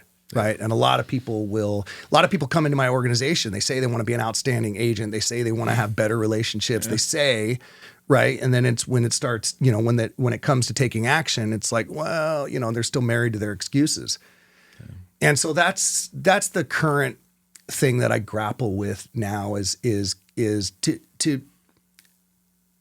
have a mission to inspire people. And this is my mission, to inspire people to create the lives that they love. And to guide them and teach them the tools that it takes to create that life, right? And while a lot of people say that's what they want, it's people are addicted to their comfort zone. People are addicted to their circumstances, and they've created a lot of stories and beliefs around that. And until and unless they're ready to kind of go through that wobbly stage of dismantling that and learning and executing the skills that makes the difference. Yeah. I really work. That's a big reason why I do ayahuasca, right? Because I can let my frustration, I see their habits and their mindsets and that are getting in the way. Yeah. I also see their heart in what they could be, right? I had a woman once that she started with us. She made $360,000 in her first year, and then torched her life. Just torched her life, right? And so I'm coaching with her, and she comes in and she's like, my husband makes good money, and I don't really care about money, and this and that and the other. And we kind of unpacked, well, where does that come from? When she was a child, her mom was evicted from, rental after rental after rental after rental, and she had a mindset that, rich people are assholes. Right. I'm like, honey, you're rich. I mean, all intents and purposes, right? Like what you made last year. Help me understand what's going on with your career, and people will sabotage I did a post about that the other day. People will sabotage their growth and their success because of belief systems they have that maybe they don't even know about. Yeah. That are impacting their behaviors, right? So I deal with the frustration of like, oh my God, you're so close, but you can't want it for somebody more than they want it for themselves. And so what I really work on is leading my life by example, having an open door, leading with compassion and empathy. Yeah. And there's a great book called Ask More, Say Less by Mike. I think it's Michael Bundier or something like that. Great book about orienting questions that have people sort of come to their conclusion. And then another one is just using stories, right? Like I had a brother-in-law that was addicted to meth for quite a few years. We actually took his daughter from him so that the state wouldn't put her in foster care. And, I dealt with that same frustration, because he would come over, right? And you're just like, bro, come on. Like, right? I want to wring his neck. Like, what are you doing? You're going to lose your daughter, right? And he told me about a year later, he turned the corner, was doing well, got his daughter back, right? And he told me a year later, and he goes, you want to know what made the difference? I said, what's that? And he goes, we were in your garage. I don't even remember this. He goes, we were in the garage. You had me help you unpack a water heater to put in the utility room. And he said, you were telling me this story. I don't even remember what the story is. He didn't remember what the story is, right? Yeah. Because you tell me this story. And he goes, it was about 3 weeks later. I'm driving in my car and I was like, that motherfucker, that story was about me. Right? He goes, it hit. And then I was like really thinking like, I'm going to lose my daughter. Yeah. And he's like, my sister and my brother-in-law are so graciously giving her a great life, but like, I'm going to lose her. Yeah. And that was the moment. Yeah. So I use that story to illustrate like, for those of us who are in the business of lifting up and raising people around us, it doesn't always happen in the timeline that we most wish it would occur, right? That's our ego, right? Like, I want to make a difference now. And, you have to kind of learn to just be patient and tell the stories and keep the door open and lead from compassion and empathy. And, it's not always easy. The gal that I was talking about earlier that, she made $340,000 one year and then torched her career the next. And, I sat her down and I'm like, you're going to lose your husband. Yeah. What will it take for you to finally take on getting through this? And sure enough, she was divorced 2 years later and, nightmare and all of that. And I wasn't able to make the difference then, but hopefully some of that landed. Yeah. It's hard to know. It's true. And it's not until you take assessment of it all. Because I was thinking about the other day, we grew up, not me, my dad was a private school teacher, 7 kids, so much, but we don't go out to eat much, didn't travel much. So guess what I did a lot when I made money? I went out to eat all the time. Yeah. And I traveled a lot and almost to this point of this pendulum swing. And the more I got to know myself, it's like I'm an all or nothing guy. Yeah. So it wasn't just go out to eat. It was pick the meal that you couldn't get anywhere else all of a sudden. I'm like, and I look at that even with how I was doing real estate or those pieces, and you realize it all probably stemmed from one undealt with thought of, hey, that was great. Like now I can look back on it and be like, no, had a great time. We road tripped. So we all were together in a car. It was an awesome experience. Yeah. And I think there's just a lot of these narratives you build up. Yeah. And that's what I didn't realize was how many narratives I had. Yeah. About what life was supposed to look like. What would make life easier? What would make life better? Because to that point, I looked at every one of our agents. And at one point, we had too many. And I'd be like, you should be somewhere else. I see your life, and what I was missing was the fact that most of them didn't want to be there. Yeah. And to get to that level, and so all I ever saw was the potential side of them. Right. Or hey, I'm going to get you there, and then I spent 2 years trying to get everyone there, quote unquote there, my version of there. Right. And then really, it was one of the most aha moments, like sitting back and be like, wait a second, what if they don't even want that? Like, honestly, what if somebody actually doesn't want to go eat at Sorella's every night? Yeah. Most people don't. Like, I had a friend of mine, he was a neighbor when I lived in 5 Mile, and his niche was like he would come into a town and start a company and build it for 5 years, then sell it. Oh. Right? He'd have a non-compete for 2 years, so he'd go to another market, start the same business, sell it, come back, and typically he'd buy that business back. So he's very business savvy, right? And one day we're on the way to the gym, and he looks at me and he goes, "You know what your problem is?" Okay, let's hear it. Right? And he's like, do you hear me asking? Yeah. he's like, you're trying to elevate everyone around you. And he goes, the problem is the world needs Walmart greeters. The world needs trash collectors. The world needs housekeepers. Yeah. And some people are content to be there. Yeah. And I just was like, well, my initial reaction was fuck off. But, when I thought about it, it was like, I mean, that's true. Yeah, but it's because they run to that same roadblock. Like, I think on mine was like I saw how you could get from A to B to C to D now. Yeah. So then what I tried to do is get everybody from A to D. Yeah. But I forgot the A to B was the most critical part. Yeah. And I think that's where really my aha moment in it was like, okay, I don't want to give up on that cause because I think you could be a Walmart and there's nothing wrong with it. But I think we're put on this earth and you get this one shot at life.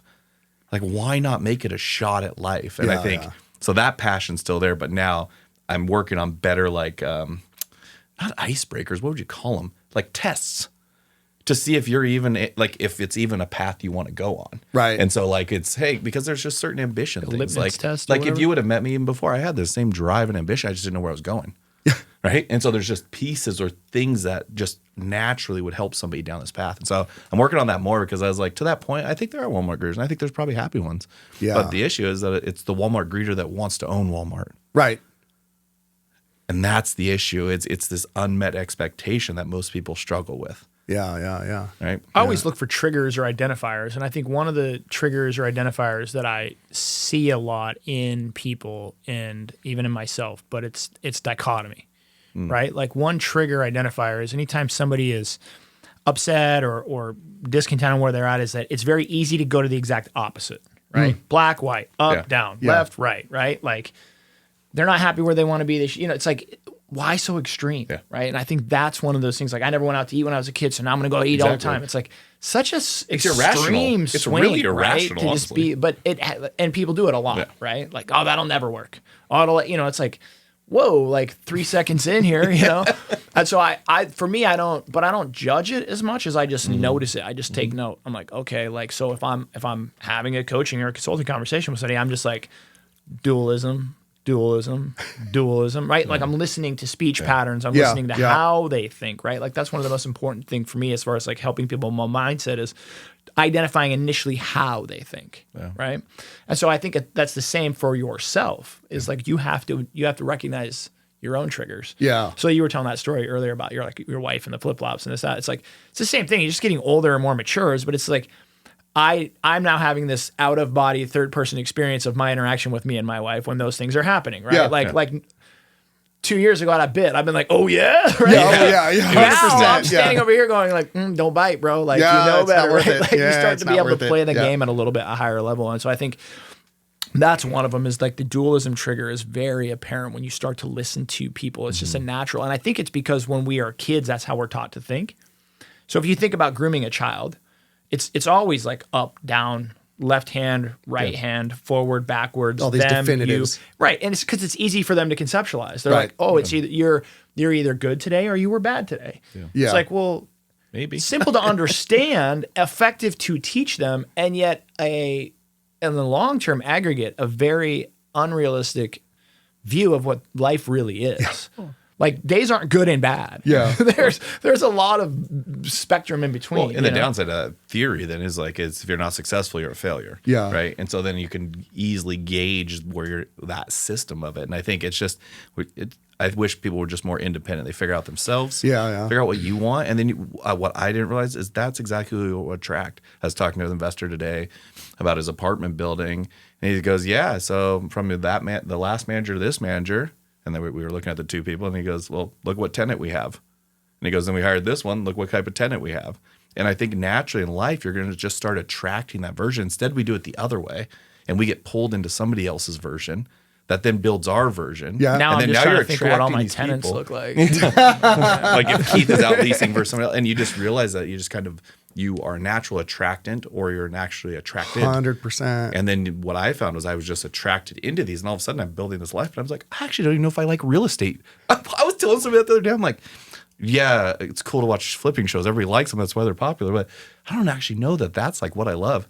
I don't know. I want to do one like on rockets. I want to understand how combustion works. And somebody was like, well, but you're doing real estate. I'm like, because the circle I was in pulled me in, and that's what I kind of learned. And so for me, it's like, how do you get people to just understand who they are at a younger age? And, well, it's the thing I think I enjoy most about real estate, though, is real estate will reveal your flaws. Yeah, real estate will reveal the shit that you've not dealt with, right? Yeah. I just went to this conference with my coach on his ranch in Mississippi. You know Chet Black. Oh, yeah.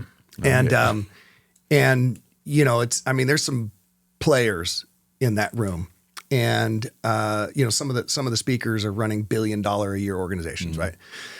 And one of the common themes was, if it ain't right at home, look there, look here first, look at home, right? That's your foundation. So, you know, we can give you all kinds of great advice about conversion and building teams and building systems and all of that. But at the end of the day, if you haven't dealt with, you know, every single speaker was like, you want your business to grow? Here's where you focus. You know, the real estate between your ears is your biggest challenge. The market isn't your biggest challenge. Growing your team isn't your biggest challenge. Conversion isn't your biggest challenge. Your biggest challenge is between your ears. And I really appreciated that message. But also it's like, that's what I enjoy about real estate. You know, if I've got an agent that wants to go from doing 12 transactions a year to 30 transactions, 40, 50 transactions, it's like, okay, the fastest path to going there is dealing with what, you know, what's in your heart, what's in your mind, and your relationships at home, and you know, what's that like? Because you're not going to be able to take the pressure of interacting with 50 clients, right?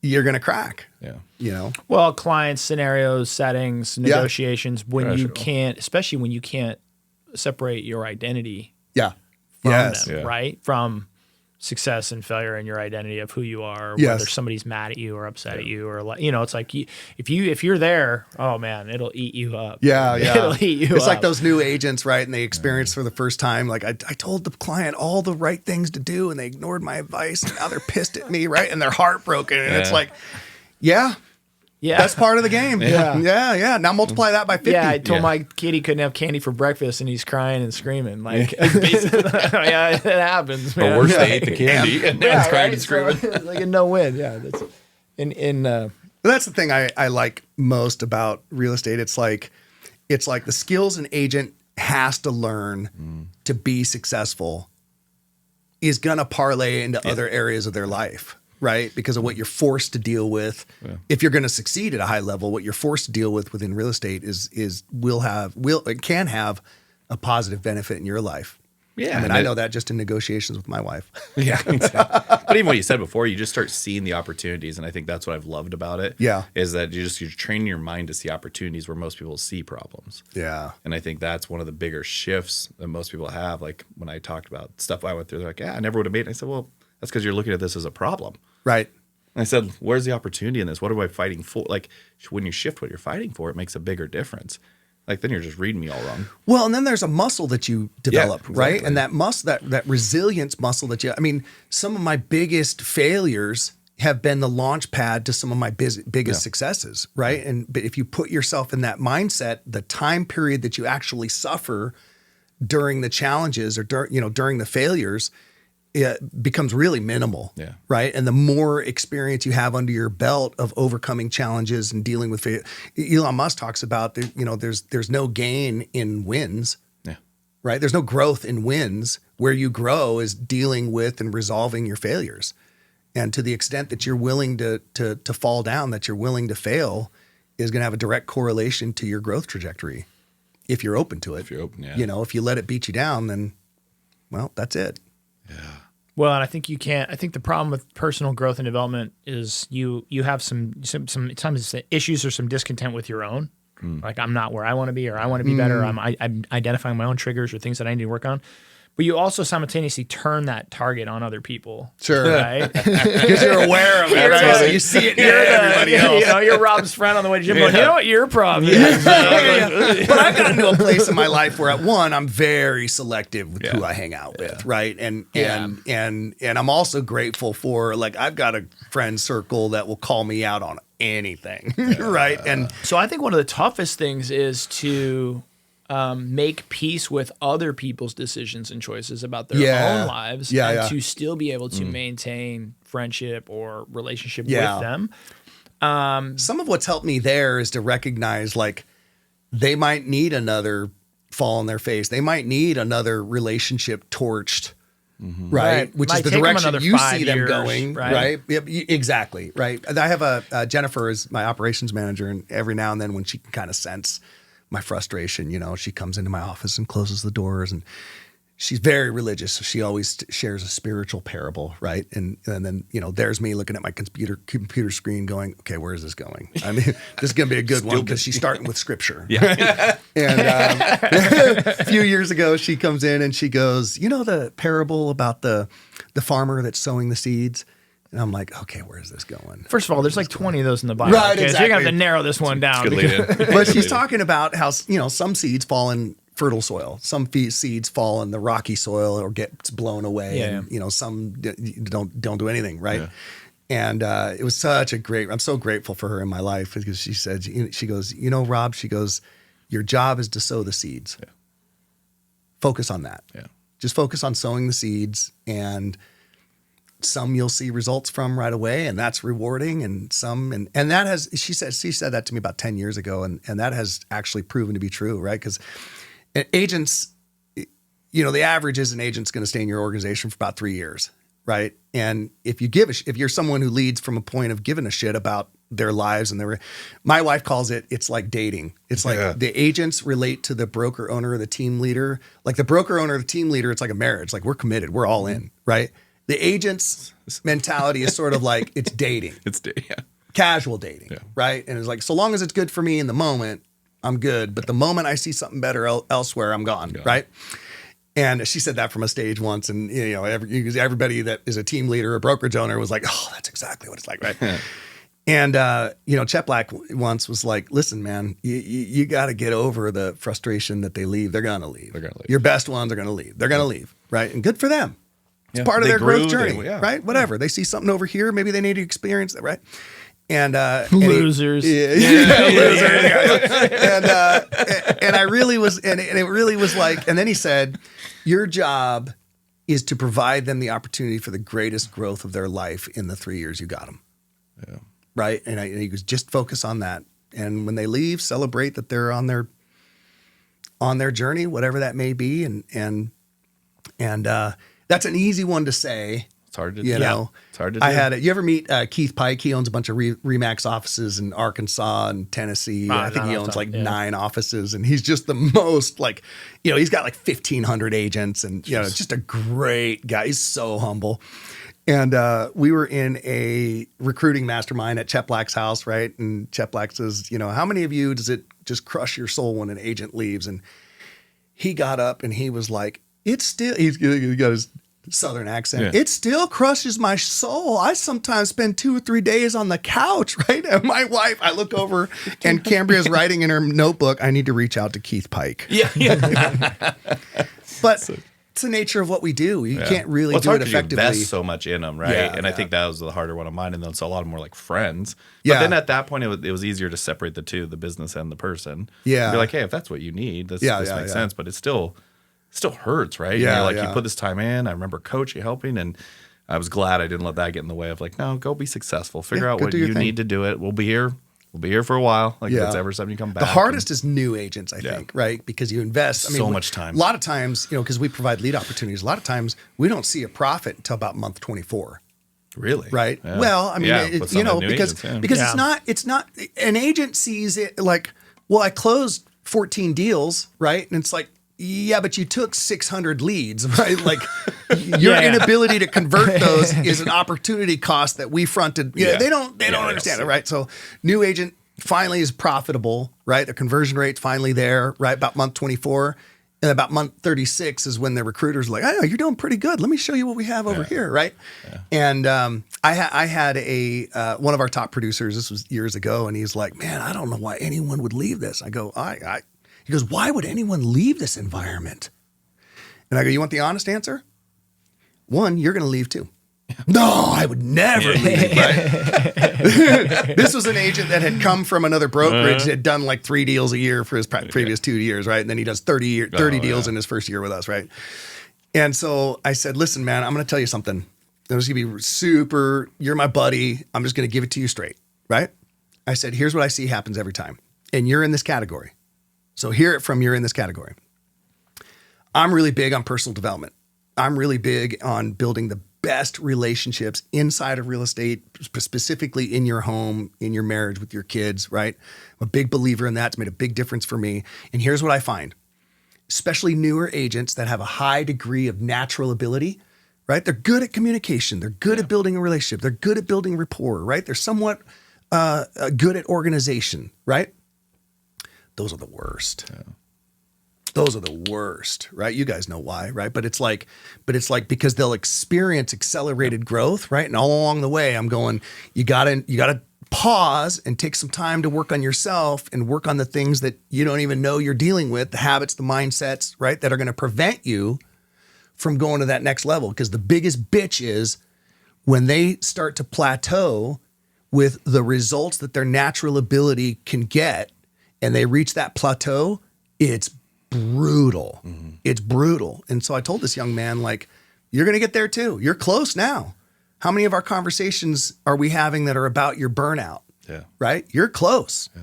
And so when you reach the maximum extent that your bandwidth, that your natural abilities have given you, here's what'll happen. Either you do the really painful and difficult and challenging thing, which is to now take a step back, rebuild, regroup, right? Do some personal development, see what you're not seeing that's having an impact on you, and then take it to the next level. Or you'll do what like 90% of agents who have a high degree of natural ability do, which is you start finding fault. Like, I don't know, my growth has plateaued and I'm not getting the support that I used to. And, the leads aren't as good. And then someone at another brokerage says, we have a higher split, we have better leads, we have better support. And of the two, do the deep work, the hard work, or go over here where the perceived grass is greener. Most will go that direction. So that divide for me, I call the difference between somebody making the decision to do personal development to break out of that shell and do more, or to start to maximize what they're currently doing to squeeze the most juice out of the orange they got. Yeah. That's usually the divide I see. I see an agent who goes, that's a great analogy. I'm always going to be a 25 to 30 year producer if I just do this. Now I need to go find the place where I'm going to get compensated at the highest level so that I don't have to do any more personal development or grow to be a different person. I can wring the most out of this orange that I got because I don't want to be anything else or do anything else. And for me, that's always like where the heartache starts, where I'm like, I don't feel like you know what you're saying no to. But it is also one of those things where it's like, that's my ego, right? Yeah. But that's usually the decision that I make. They'll eventually torch once that your mind too. hits that, that's where, Well, because bumping your head along a ceiling of consistency does not feel good at time on task over time. It doesn't feel bad for a while. But if you got into real estate in your late 20s, early 30s, that's not going to feel so good at 45 to be, then it's like, well, where's my opportunities? I want out of this rat race, blah, blah, blah. It's like, well, that should have started 10, 15 years ago, right? Yeah. So, but you have to, it's a very different focus to go to scale from 30 units to 50 units to 100 units to 120 units. Like if that's your mindset, it's going to take you different places than, hey man, I'm working really hard. I'm banging my head on 30 units. How do I ring that thing? Or here's another one, right? How to get someone that's doing 30 units. I have quite a few agents that are doing 30 units and are kind of reluctant to the personal development side. Like, my life is good. I don't need to, I'm good. Yeah. Okay. Right. But then it's like, okay, how much of that income are you putting to work? Yeah. Right. And that's another huge challenge, right? If you're living on 30 deals and then trying to figure out how to minimize your tax exposure, that's a losing game. Yeah. That's a losing game, right? Because then the market shifts and then now it's harder to make those 30 deals, but your lifestyle requires 30, right? So there's just, that's why I love real estate though, actually. It's like you're gonna confront some of your own issues one way or the other, whether it's avoidance, right? Yeah. And then come what may, that's why 90% leave within 3 or 4 years. Yeah. Right? It's not a complicated business. It's not a complicated business. But the human emotion side is why Zillow can't replace us. Yeah. Yeah. People still want to deal with people. Yeah. And you deal with the commission side. One of the ones Joel always says, I said, talk about it. He was doing special forces and he goes, we didn't lose anybody in like the first weeks of the training. It was in the like 5th week, and I'll misquote the week. He goes, one of the tasks was they just said run. And he's like, you didn't know if that was for a day, a week, an hour, 10 minutes. And he goes, that's where most people drop off. Is when they just have to go. And I feel like that's it's the psychology of like, and that's why there's people no target, but that's why no people end cap goal, at there's 30. no Because time, if I hit 30, I'm successful. If I hit 10, I'm successful. If I do X, I'm there. But what if there wasn't? And I think that's where you separate that 5%, 10% you're talking about. Yeah. It's like, no, you just keep running. So you asked me like where I'm going now with, we, like you guys rolled into EXP, we rolled into to Epic, and I'm now having an opportunity to, they're having me talk to team leaders and brokerage owners that are either, and this is something I like about Epic, that are either contemplating moving over, right? And their mission, their sort of mantra about how we interact with that is not from a recruiting standpoint, but more of a how can I help your business, right? Which I really like, right? Yeah. And so now, rather than having conversations with agents like, well, you got to get consistency in your day, man. I mean, you want to make Super Bowl level income, but you want to show up once a week. Like that doesn't correlate, right? Yeah. Rather than having dozens of those conversations, it's been actually kind of a joy in the last 6 months to just be like, what are you grappling with? And it's like, it's all the same, right? It's finding agents that are willing to do the work that's necessary and do the follow-up and the conversions and building systems that support. It's all the same conversations, right? And it's like, to your point, we were talking earlier, people think you got it all figured out. It's like, it's a daily, like, okay, this is broken down. All right, what are we going to do to fix this? Right? I mean, it's just, constant. I remember having a conversation with the redhead, the one that had a crush on Keith. Yeah. It was, you have no idea. She was like 8 years old, man. Okay. dashing I don't know what to tell you.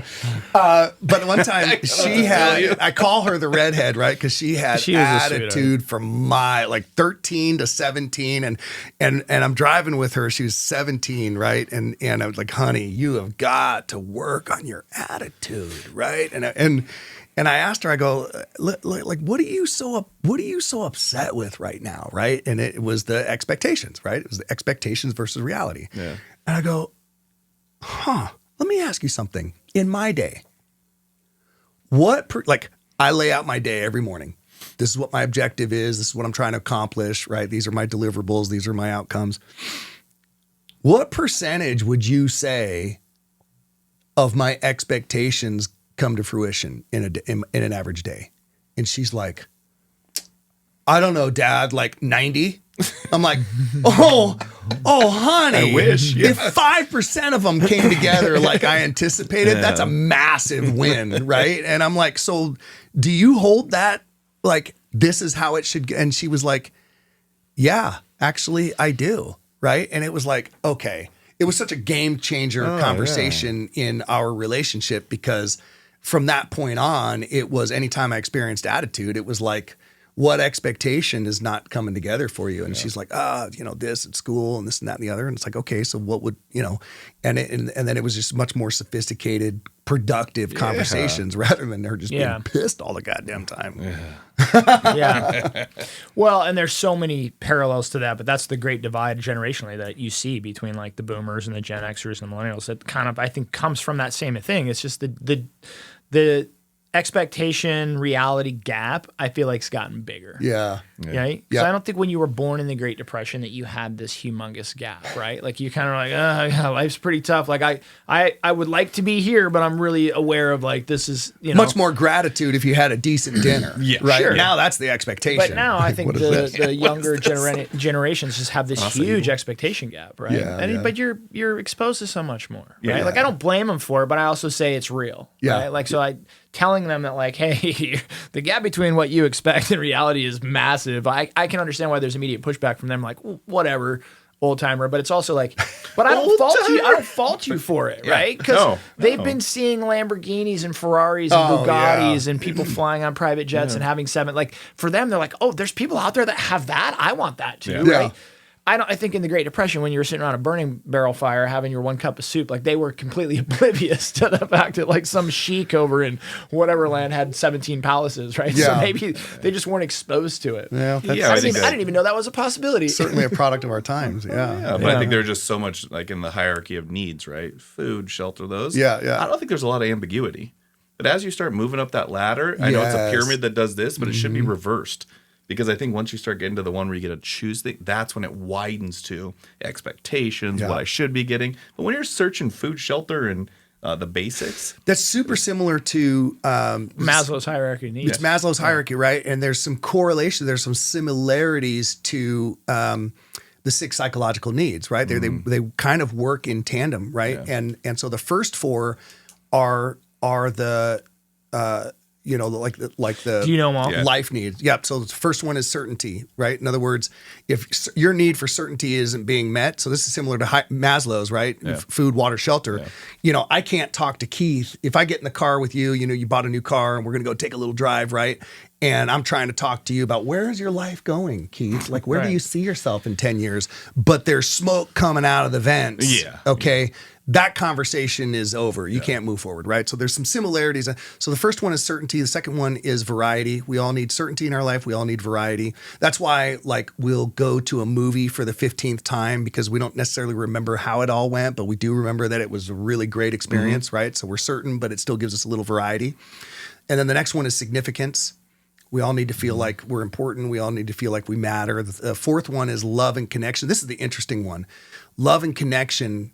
There's a saying, Joey will tell you this being a nurse, there's a phrase in the medical world, especially as it relates to infants, about failure to thrive. Like you can actually, an infant that doesn't have any family, they'll have in the hospitals, they'll have nurses volunteer to come in and hold the baby because of failure to do so. And it's very likely that you'll lose that baby, right? We have a psychological need to experience connection, and the next phase of that is love. Most people settle for connection. When I've done seminars and stuff that related to relationships, and I ask people if they're being honest, how do they rank their intimate relationship on a scale of 1 to 10, right? Is it the 10, the passion that you first had and the excitement and all of that? Or is it dead? Or is it somewhere in the middle, right? And most people say that it's about a 6 or 7, which is like a roommate. So they're existing as roommates. They've lost that deep love and passion and all of that, and they've settled for connection. So that's an interesting one, love and connection. The final 2 are sort of the spiritual needs, and those are growth and contribution. Number 5 is growth. Number 6 is contribution. Now, here's something that flipped. The first 4 are your basic survival needs, right? Survival, variety, significance, love, and connection. Those are survival needs. The growth and contribution are where it's at. Yeah. When I started orienting my life towards growing myself in service of having a greater ability and capacity to contribute to others, that's when everything else took off. Everything else took off. And so it's like, to your point, Maslow's, right? Well, gosh, if we spent more time focused on the self-actualization, right? How much easier it is to meet the other new needs because you're creating community, right? With the self-actualization, you're able to better connect and relate and contribute to others, which then builds your community, builds your tribe, gives you a greater ability. I mean, look at what we say about real estate. Real estate's the what game? It's a relationship game, right? And I was going to say, I have about 15 more. We've all been in it for a while. There's some jaded phrases. Let's go with relationship. Let's go with that one. It's a contact sport. It'll beat you up, man. Real estate will beat you up. It's a relentless grind. That's what makes it fun. I love that about it. Well, I think learn to love it about it. You eventually love it. Yeah. I thank God for the way I grew up. Like, I'm so grateful for the way I grew up just because of that. But it wasn't intentional, right? So that's the lottery ticket that you're given, right? So I think growing up with adversity is really one of those secrets of a long-term winning lottery ticket that's unappreciated up front. Whether you grow up inner city or ghetto, or whether you grew up with crime, like broken home, like all this. Sometimes when you look out in life, like it's very rarely people that grow up like without any sort of strife or difficulty that end up on top. And so let me ask you guys this, because we all have kids, right? Are you like me? Like, do you agonize about like, am I making it too easy for my kids? Am I being too hard? Am I right? Because it's like... Well, I told Jordan, I feel the need as an adult to create artificial strife for my kids. Yes. Because I feel like they don't have it. And so then I feel guilty about myself. Like, am I that mean dad who's coming up with things that are difficult for my kids just because? And the answer is yes, I am. But it's because if you don't artificially create the resistance, then there won't be any hardness, right? And I'm just trying to make them strong, persevering adults. And I think it gets worse with age. The less you prepare for that now, the bigger the hit is when it does happen. And then my other ones, I prefer to do it when she's home.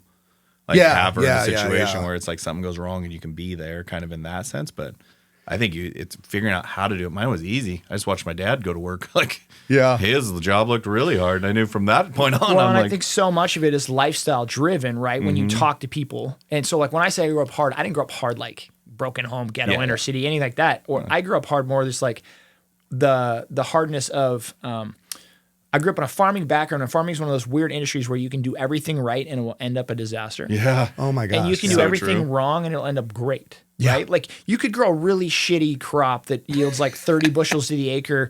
But like if the Midwest has a drought or if an embargo gets put here and your wheat's like you're like, we killed it this year, dude. We're farming geniuses. And it's like, no, you slept in, you didn't, fertilize. And the opposite can be true. I mean, you can break your neck, dude, from dawn to dusk every day, all day, and like a week before you put the combine together, like a hail can come through and just wreck the crop. Oh man. And you're like, so the reason I bring that up is like what it taught me when I was young was like the result actually was outside of the control. Yeah. So all you can control was your day. Yeah. And your day just meant if you wanted to go home or go to bed at night and be proud of yourself, you got up and you did what you needed to do, period.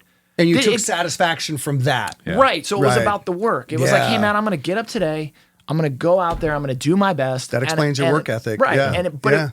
It was a lesson being taught to me silently, right? Yeah, it was a lesson being taught to me outside of my awareness of that's what it was even teaching me. Now I'm as an adult and I'm judging other people who didn't have that same growing up. But I'm like, what's wrong with them? Right? Yeah. Like, don't they? Yeah. They didn't have the benefit of that. If they don't show up every day and work hard, what do they expect, right? Like, I think that we can get too tight. Anyways, long story long, I think is now with kids is I am sitting here going, okay, well, I can't recreate that for them. No. Yeah.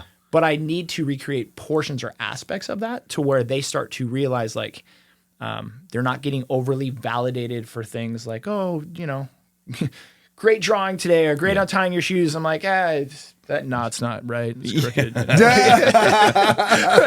Like not over, but also there's like very little hardship. So you're for me, I'm just kind of trying to get them in a position where they have some of that naturally. Because I think getting the lesson taught to you outside of your awareness has some power to it too. Yeah. Right? Like the old Karate Kid movie, like part of the thing about the movie that makes it so true or so enlightening is that like Daniel's son wasn't aware of like what Mr. Miyagi was actually teaching him when he was teaching him. Right. It'd have been way different if he'd have been like, why don't we to paint the fence this way because, opponents are going to strike, No, it was like, I'm going to give you this mundane job that you don't understand with an unrealistic expectation. You come here every day and do it for no pay, right?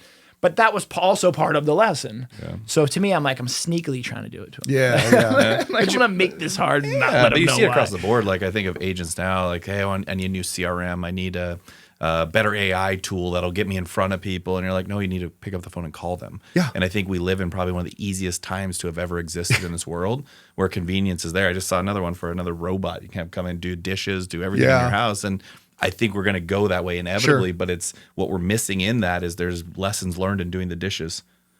There's lessons learned in every single one of those mundane tasks that everybody's trying to move over for convenience. Well, I think there's just lessons learned. I also think there's, going down the psychological pathway of whether they're microscopic or not, whether they're little teeny like paper cuts of positivity, there's gratification and there is fulfillment and there is pride in completing a task. I agree. So when you take all the tasks out of somebody's hands every day, all day, it'll compound that over 20 years, compound that over 30 years. How much less self-worth do they have? How much more insecure are they when you give them a mediocre problem to solve. And they're like, all of a sudden they're like, oh, I'm not used to solving my own problems. I had this experience the other day. Like I said, when my 3 daughters get together, it's a roast dad experience, right? And so we're together and we're, we have an outdoor living room and we're sitting out there and just kind of enjoying, and they're like, oh my God, remember Dad's lectures? Nice. Oh, right. Nice. They're like situational where, they're going around with their particular favorite flavor of picking on me. And so they're waiting now for a response. Right. And I just went, not to change the subject, guys, but like, I'm just so proud of you. You guys started in the workforce 15, 16 years old, right? Because I made a deal with them. I'll match what you save for a car.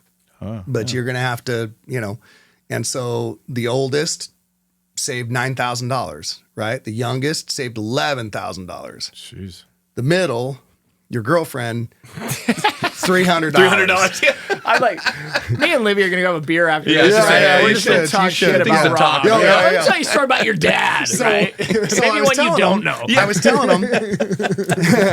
telling him, like, I'm so proud of you guys. Like early into your work careers, you were being asked to train others, right? Often who were your peers.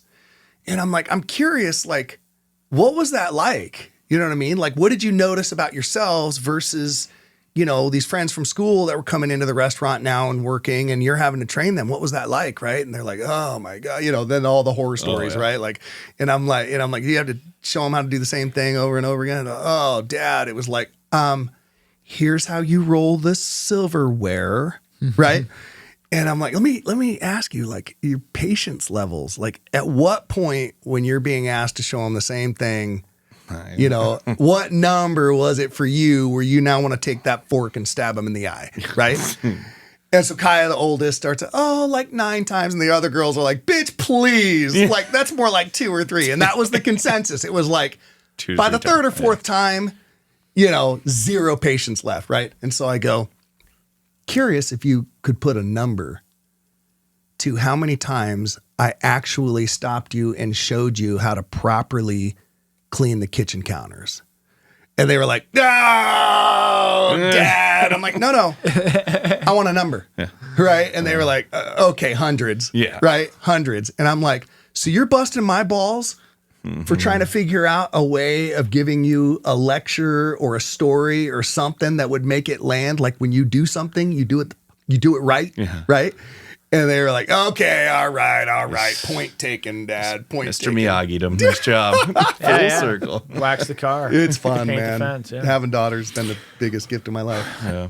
Amen to that, dude. Yeah. Well, we could do this all day. Yeah, 100%. Love to have you guys back again here in the future, but I think we've been running for a while now. Yeah. So I didn't I got to get Brennan at bathroom breaks. Yeah. Thanks. Awesome. No, thank you guys. Where can they get your book? I admire the businesses that you've built, and I'm cognizant of the mountains it has taken to move and the difference that you guys make in the community. So I was really honored to be invited on here. Thank you guys. Oh man, love to have you. To Jordan's question, what about the book, man? Where do you get it? Where can you How do find you the get book? it? How do I find more? So obviously in all of the Amazon and all of those places, right? The hard copy is only available from my website, and here's what's important about that. So I didn't like you've got your book being published, and if you have them do a hard copy, it's just not good. cheesy. Yeah. So my hard copy is I had it made myself and shipped to my home. I've got pallets of these. And so I had it printed on this is called the case. I had it printed on the case. It's, but my hard copy sales support my ability to, I've given away over 10,000 books in schools and prisons. And so when you buy a hard copy, it gives me the ability to give 2 copies away. What's the website? So unleashingyourownpotential.com. Awesome. So that's how you can buy it direct. Okay. And you'll find this with sales of your book on Amazon. Like when someone buys your book on Amazon, like I'm going to go and buy it as soon as we leave. You won't know who that customer is, right? So that's a little bit of a bummer. The convenience is you don't have to print it and ship it and label it and all that kind of stuff. But the downside is you don't get to know who your audience is, right? So my book has done really well on Barnes and Noble and on Amazon. But this is the one so this is a limited edition, first edition. And anyone that orders it from the website, I actually, you saw me take the packaging off the book, and then I write a note in it and sign it and like that. So, go to the website, check it out. I'm gonna be reading that one next. It's good. Have you read yours for Audible? No, you got to do that. Work with Brennan on that part. There's more sales from Audible. Yeah. I mean, it's like not even close. Like all of my book sales on every platform combined don't meet the Audible one. But the bitch about doing Audible is like when I wrote this in 2023 and I did the Audible in 2024. But I do a lot of writing, and my writing has grown since I wrote this, right? And so I'm in the studio going, I would have wrote that so much different now, or damn, my editor. Edition 2. Damn, my editor, he made me take that story out. That would have been so good here, you know. But and my closest friends can hear it. They can hear it in when I did the Audible. I could market like Audible with bonus. And it's just like, because you get like some commentary you're just on Audible, reading right? it. Yeah. I did a little bit of that. My daughter came in the other day and she's like, she goes, Dad, she goes, it's totally weird. I heard your commercial on the radio when I was driving home, and I was like, I don't want to listen to the radio anymore. I put your book in, right? And she goes, I hear you nearly lose it in the acknowledgments because I talk about my daughters, right? And then I walk in the door. And your commercial is playing on TV, right? She's like, I'm just like surrounded by 7 touch points, Dad. I gotta get out of here. She was like, how much did you lose it when you were reading the acknowledgments? I'm like, oh man, that was like the 16th take. Yeah. The one you heard on Audible was like the 16th. All right, let's try to do this with a dry eye. That's awesome. Yeah, just acknowledging my daughters and my wife, and so much good has come into my life. I'm really grateful. It seems like a lot more to come. So that's awesome. Thank you, man. Thank you. Unleash Your Own Potential with Rob Henry. Thanks for joining us today, Rob. Thanks, Rob. Absolutely. Thank you, guys. Yeah.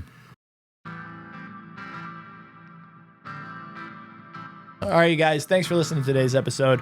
While you're out there, would you please do us a favor and give us a like, subscribe, or a follow, whether you listen on Spotify, iTunes, or YouTube. We'd really appreciate it. Also, if you don't mind while you're there, give us a 5-star review. Maybe write a review. If you have a favorite episode, feel free to give it a like. Thanks for listening. We really appreciate it.